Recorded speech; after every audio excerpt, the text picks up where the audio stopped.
Haleluya. Shalom aleihim. Berjumpa lagi dengan saya pada perenungan hari ini. Mari saudara-saudaraku yang terkasih, kita beri senyuman dan sapaan kepada saudara-saudara kita yang ada di sekitar kita. Awali perenungan pagi hari ini dengan tanda kemenangan kita dalam nama Bapa dan Putra dan Roh Kudus. Amin. Miliki iman sejati dan sempurna. Bacaan liturgi hari ini diambil dari bacaan pertama kitab Nubuat Habakuk 1 ayat 2 sampai dengan 3. Dilanjutkan dengan bab 2 ayat 2 sampai dengan 4. Bacaan kedua 2 Timotius 1 ayat 6 sampai dengan 8. Dilanjutkan dengan ayat 13 sampai dengan 14. Dan Injil Lukas 17 ayat 5 sampai dengan 10. Saudara-saudaraku yang terkasih di dalam kasih Kristus. Jujur saudara, sering apakah kita ini saudara kalau berdoa meminta iman kepada Tuhan Yesus? Kita selalu meminta berkat-berkat, kesembuhan dan lain sebagainya. Tapi adakah kita meminta iman kepada Tuhan Yesus? Injil hari ini yang kita lihat saudara-saudara, para rasul meminta kepada Tuhan Yesus, tambahkanlah iman kami. Lukas 17 ayat 5. Pertanyaannya saudara, kenapa para rasul meminta hal ini kepada Yesus? Realita di dalam kehidupan para rasul saudara yang terkasih, pun kita saat ini kita menghadapi tantangan demi tantangan. Minimal untuk bisa bertahan menghadapi tantangan-tantangan tersebut saudara, maka dibutuhkan pertahanan yang dayanya sama besar dengan tantangan itu. Jika ingin mengalahkannya, maka kita harus memiliki tenaga yang besar dari tantangan yang kita hadapi. Permohonan para rasul kepada Tuhan Yesus agar ditambah iman, mereka cukup beralasan saudara. Bila kita memperhatikan ayat 1 sampai 4 dalam perikop sebelumnya. Ada dua hal besar yang melatar belakangi permohonan ini. Yang pertama, realita bila penyesatan pasti akan selalu ada. Ingat itu saudara. Saat ini pun penyesatan pun terjadi di hadapan kita. Dengan demikian siapapun bisa menjadi penyesat atau menjadi orang yang disesatkan. Dan yang kedua saudara, tugas untuk memberikan pengampunan dengan tanpa batas.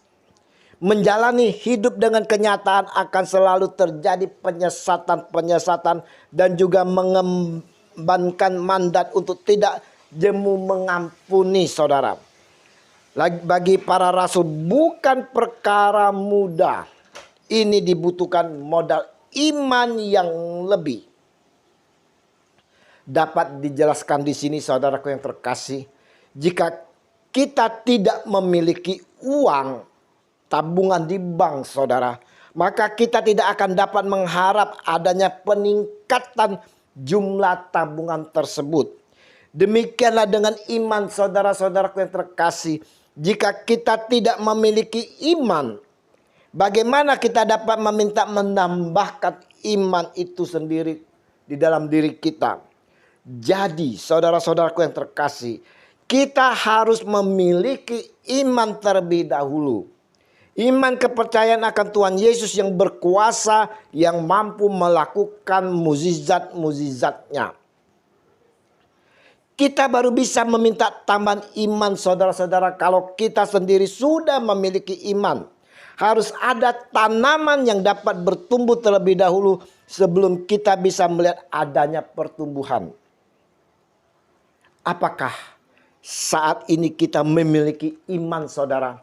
Iman akan Tuhan kita Yesus Kristus. Kita tak perlu yang muluk-muluk dalam beriman saudara. Yesus dalam Injil hari ini sampaikan, kalau sekiranya kamu mempunyai iman sebesar biji sesawi saja, kamu dapat berkata kepada pohon ara ini, terbantunlah engkau dan tertanamlah di dalam laut, dan ia akan taat kepadamu. Lukas 17 ayat 6. Saudaraku yang terkasih, perlu kita pahami atas permintaan para rasul, tambahkanlah iman kami. Lukas 17 ayat 5. Bukan berarti para rasul tidak memiliki iman, saudara. Melainkan pengakuan bahwa iman mereka tidak cukup besar. Iman mereka masih kurang lengkap. Yang mana masih kurang sempurna. Pertanyaannya, saudara, kenapa Tuhan Yesus menyampaikan tentang iman bagaikan biji sesawi? Seperti yang kita ketahui bahwa biji sesawi merupakan biji-bijian terkecil. Tetapi pertumbuhannya sempurna dan lengkap. Benih sesawi memang berukuran sangat kecil. Akan tetapi ia memiliki isi yang lengkap, komplit. Yang penting bukanlah ukurannya, saudara, melainkan kelengkapannya. Demikian juga iman. Iman tidak dinilai berdasarkan ukuran dan atau kuantitasnya saja, saudara. Iman dinilai berdasarkan kualitasnya. Tidak ada gunanya memiliki sesuatu yang sangat besar tetapi mati seperti batu. Apa gunanya memiliki iman sebesar gunung karang di selat Gibraltar? Gunung karang adalah benda mati. Ia tidak akan pernah bertumbuh lagi. Kita tidak akan dapat menumbuhkan gunung karang Gibraltar, saudara. Karena yang sudah mati tidak akan bisa bertumbuh. Iman sejati bukan soal kecilnya. Bukan soal besar kecilnya, saudara. Tetapi soal iman itu bergerak dalam ketaatan kepada Yesus sebagai Tuhan. Jika kita ingin memiliki iman yang bertumbuh, maka iman kita harus sempurna, saudaraku yang terkasih. Yang tidak sempurna tidak akan bertumbuh.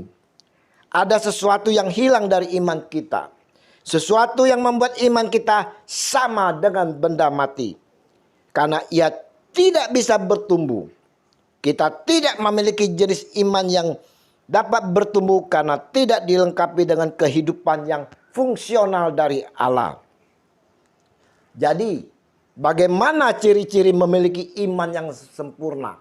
Yang pertama, saudara-saudara, yang harus kita perhatikan adalah penguasaan diri. Apabila memperoleh kesenangan, kecukupan atau kelapangan di dalam kehidupan, maka kesenangan yang kita dapatkan, yang kita alami, tidak membawanya kepada keserakaan di dalam diri kita. Tidak membawakan di dalam kehidupan kita suatu kejahatan, saudara. Apabila terjadi marah, maka kemarahannya tidak membawanya keluar dari jalan kebenaran. Apabila kita berkuasa, kekuasaannya tidak menyebabkan mengambil sesuatu yang bukan miliknya. Itulah ciri yang pertama, penguasaan diri. Dan yang kedua, saudara-saudaraku, ciri yang kedua adalah arif dan bijaksana. Setiap ucapan yang keluar dari mulut kita dapat memberkati semua orang. Jika kita marah, saudara-saudara, namun kemarahannya tidak membawanya keluar dari jalan kebenaran. Tidak membawa kesesatan kepada setiap orang. Yang ketiga, saudara-saudaraku, yang harus kita perhatikan adalah cirinya adalah tidak lupa diri. Jika diberi tanggung jawab, tidak memanfaatkan untuk kepentingan diri. Jika berkuasa harus ingat siapa diri kita. Bukannya memanfaatkan kekuasaan yang kita dapatkan dengan memeras menindak yang kecil.